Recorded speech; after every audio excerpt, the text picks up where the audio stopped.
Another Friday is here, which means some new movies are entering the theaters, and I am excited because we have Linda Cook here to talk about new movies hitting those theaters. So first and foremost, we'll let you start. Which one do you want to start with? Let's start out with How to Train Your Dragon. How to buy a dragon. Let's do that first. How do I get the dragon before I learn how to train it? Well, Hiccup, the character here, happened to stumble upon an injured dragon, so that's how he got his dragon. So, you know, I guess that's keep on the lookout on the road, I guess. I don't know, up here.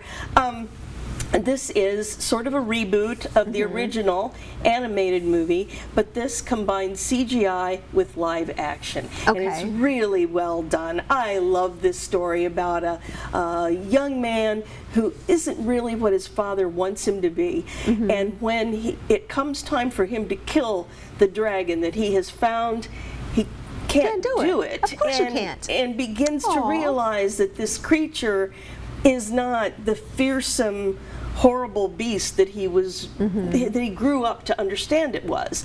So, of course, there are a lot of secrets being kept here, and there's a team of dragon-slaying young people that he becomes a part of, and a lot of intrigue, a lot of adventure. When he gets on the back of that dragon and takes off, I can feel myself flying, and I love that. I love the idea of maybe embracing what you don't know and trying to understand it first before you judge and before you try to harm it. It has a rollicking, beautiful score, and then at the end, it's really happy. And I shed a couple of tears at this. I mean, I had seen the first one, but this one got to me. And this is a great family movie. And since it's, how hot is it? I needed to pay closer attention.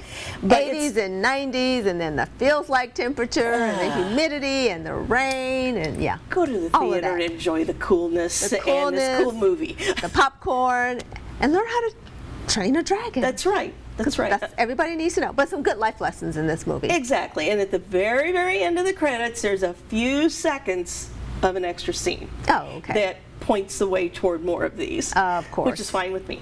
Which is fine with you. All right, so stick around for that, especially if you haven't finished that popcorn. Good reason to sit there and finish up your popcorn. That's right. Slowly. Savor it. Enjoy it. Movie number 2. Okay, this is The Materialists. And this is a love triangle, a story of a love triangle. I can't think of her. Dakota Johnson. I almost said Dakota Fanning. Dakota Johnson is the woman who is a professional matchmaker, and she's kind of cold. She's very stern and into her job. She's invested in all of her clients, but as someone seeking love, she really isn't part of that milieu. So she meets a man at a wedding, though, that turns her head a little bit more than she thought he would. And wouldn't you know it, on hand at the same wedding is her ex-boyfriend. Well, of course. And she realizes that maybe she has feelings for him again. I like this movie because it's not what it looks like, a rom-com, right? It looks like a typical rom-com. I would call this a romantic drama. Some of this is very grim, and it's sad. The shallowness of how people judge each other it really comes to light, and the idea of why we get married. Why do we get married? Why do we want to pair off with somebody? Is it because we don't want to be alone? Is it because we want more money? Because we want a handsome or beautiful partner? Or is it because we want, as she puts it, a grave buddy? Do you want to spend the rest of your life with this person? So I thought it was smart, I thought it was insightful, and very, very much a comment on how we mate now, and modern dating and the idea of matchmaking. Celine Song, this is her second movie that I have seen, and I love the way this director understands the people in her movies, and this is one of my favorite movies of the year. I love this movie.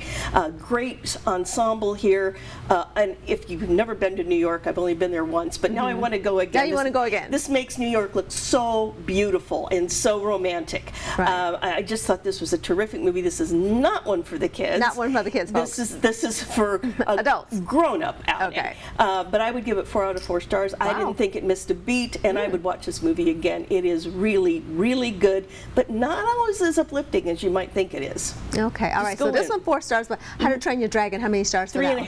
3.5. Almost there. Almost there. All right. Well, you can always read Linda's full reviews at our website, ourquadcities.com.